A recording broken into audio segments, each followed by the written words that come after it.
Termites? It's night 51. We've made it over the hump. Because I figure it's going to take a hundo to finish this. But let me tell you, it gets nothing but better. But only because I know some of her life. So I haven't really read it. I swear to God, I haven't read it. What are we drinking tonight? A little Knob Creek. Little shout out to Kentucky. And this Knob Creek is smoked maple.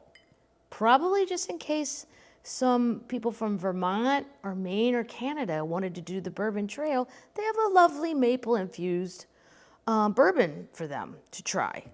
And it's sweet, but it's nice, very delicious, especially for another rainy night. That's all it does is rain. Wow. I'm wearing a shirt that I've already worn, so I don't find any need to explain my Charleston. Is it my Charleston? Yeah, Charleston Music Hall. It's one of my favorite cities in America. New Orleans, I love Charleston because they're so strange. They're like movie sets. They don't seem like every other place. They seem very distinct. Okay, let's get back into it. I just turned 18 when I came within inches of being killed in a car crash. Oh. I was working almost all the time, and I had some freedom and some money to spend. And yes, sports fans, this is when I started running a little wild. Oh, that's kind of a great sentence. Sports fans, this is when I first started to run a little wild. And let me tell you what, I bet you when you're from the Tucker family, a little wild actually means a lot wild. That's what I'm going to bet on that. I was sneaking drinks when I could get clear of my folks. Well, that's all right. She's 18.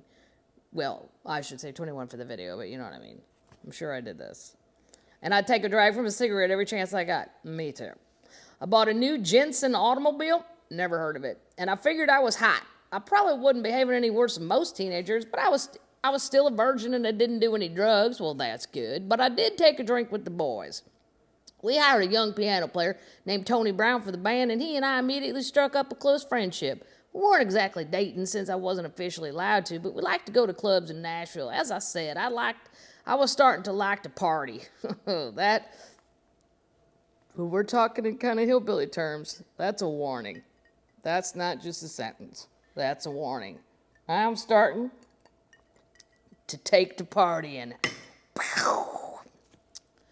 Why? Because I grew up around enough Ozark hillbillies to tell you I know what they mean. They got code. There's code in here if you know how to decipher it. I was starting to like to party, and of course I had to sneak around to do either hang out or drink. Tony and I hung out and drank together. On November 5th, 1976, we were in TGI Fridays, as I've been many a time on the road in my life. But I gotta say, I think Fridays has gone downhill.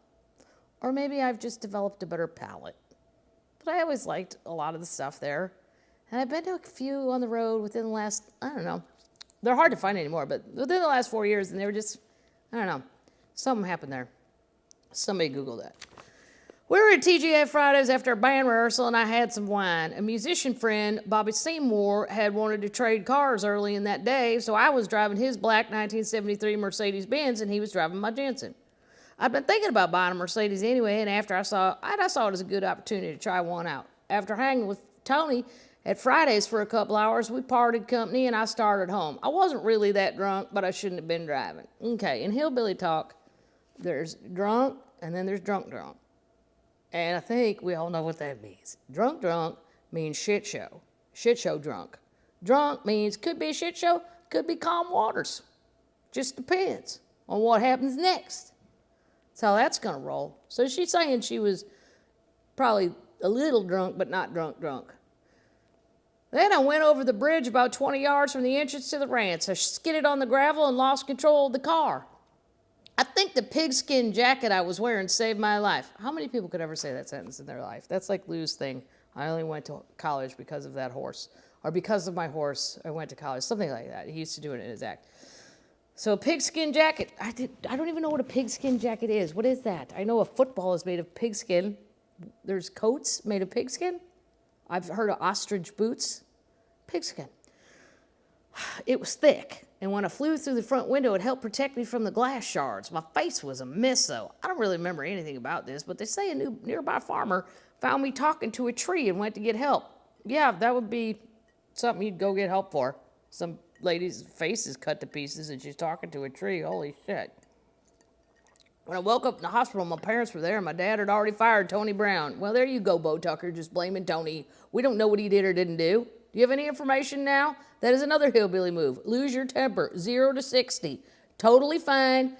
1 second later, 60-mile-an-hour angry. That's just nuts. I know he blamed Tony for my drinking that night, but as I've always said, I never followed anyone down that path. I was already starting to consider myself to be a trailblazer when it came to nightlife. In other words, look, if I get drunk enough to crash over a bridge and get thrown through a window and my pigskin jacket saved my life and then I'm talking to a tree, that's on me. I did that, and I take credit for it because I'm starting to be a trailblazer on the nightclub scene. So don't you be putting it off on Tony because A, he didn't do it, and B, you're insulting me saying all I do is just follow people around and do whatever they do. No, I don't. That's what she's trying to say, and she's saying it. I wouldn't have admitted who I was with. Dad probably wouldn't have known, except that Tony came to the hospital as soon as he heard. Dad put it all together and gave him his walking papers. Tony got a job playing piano for Elvis after that. Well, look at little Tony getting an upgrade. Well, I'll just wave goodbye to you, Bo Tucker. I'm going to go call Colonel Parker and see if the biggest star on earth needs a piano player. After that, he never once acted like he resented taking the heat from me. He always came to visit on the day. He also came to visit on the day I was released. And I know it must have been hard for him to face my family after all that happened, but he did. And to this day, I have the highest respect for him. Ironically, Tony's now the president of MCA Records, a label that almost lost their multi-million-dollar property that cold November night, meaning herself. Even if he had half the nerve as he honestly displayed over that car wreck in his life as an executive, he'd be standing head and shoulders above the many people in the music business. Because Tony and I remained close friends. After he went to work for Elvis, I could keep tabs on what one of my music idol was doing. And through Tony, I know that working with Elvis could be a tough gig for a musician. If you went to work for him, he might hand you 400 songs on a Tuesday and say, learn them all the weekend. I'm going to do learn them all the weekend. It's not very good, Elvis. I remember Tony telling me about one of his first Elvis shows, and all of a sudden, Elvis calls out, Big Boss Man. They'd never even practiced it. Tony started the song in the wrong key. When Tony left the stage, Elvis's producer, Felton Jarvis, nobody in this book has a normal name. Felton. I've never heard of that. Felton Jarvis, who was standing in the way, shot him a look and said, don't ever let that happen again. And as Tony was telling me, my eyes got wide, and I said, man, what'd you say? He said, I didn't say anything. I ran right back to my dressing room and started practicing Big Boss Man. Not long after Tony started playing in the band, I came to one of his Elvis shows, and he introduced me to the audience. I came to one of Elvis's shows in Vegas, and he introduced me to the audience. And he said I was dating one of the guys in the band. That really got under my skin. No woman likes to be introduced as simply somebody's girlfriend, especially if it isn't even true. I guess because Elvis thought Tony had a girlfriend in the audience, he started needling him. Let's do bridge over troubled waters, Elvis said, and Tony don't mess it up. After the show, I told Charlie Hodge to tell the king he better get his facts straight. That's right. Tony Brown and I were friends, but we were not an item. Right, because maybe she could have gotten lucky that night, and the king himself ruined it by saying she already has a boyfriend. Well, maybe she didn't want that to be knowledge. I wouldn't either if you don't. That's just bullshit and presumptuous on Elvis's part. One of the last times Tony Brown invited me to his show, I couldn't believe the change in Elvis Presley. He was completely zoned. I got to go backstage, but nobody took me over to say hello. And even though that pissed me off, I know Elvis wouldn't have known who I was anyway. There was the most fear-inspiring blank look on his face and a complete lack of understanding of what was going around him. World War III could have broken out, and Elvis Presley wouldn't have known it. One of the band members told me that Elvis had instituted a ban on marijuana smoking for all those in the band and the crew the same week. I guess he didn't consider his prescriptions as harmful as marijuana. Well, look at Tanya throwing it down. What's good for the goose ain't good for the gander, huh? You can sit here and take your Vicodin and your Ativan and, well, I don't know. I have no idea what he took. Or as one of my friends used to say, anything in the Pam family. Whatever he was taking, you gonna ban the boys from smoking a little pot every now and then? I don't think that's very fair. I don't think Tanya cared. She just wanted to get her drink on and become a trailblazer in the nightlife scene. I'm gonna start saying that about myself on the road. I'm a trailblazer in the after show nightlife scene. If I ever get back on the road.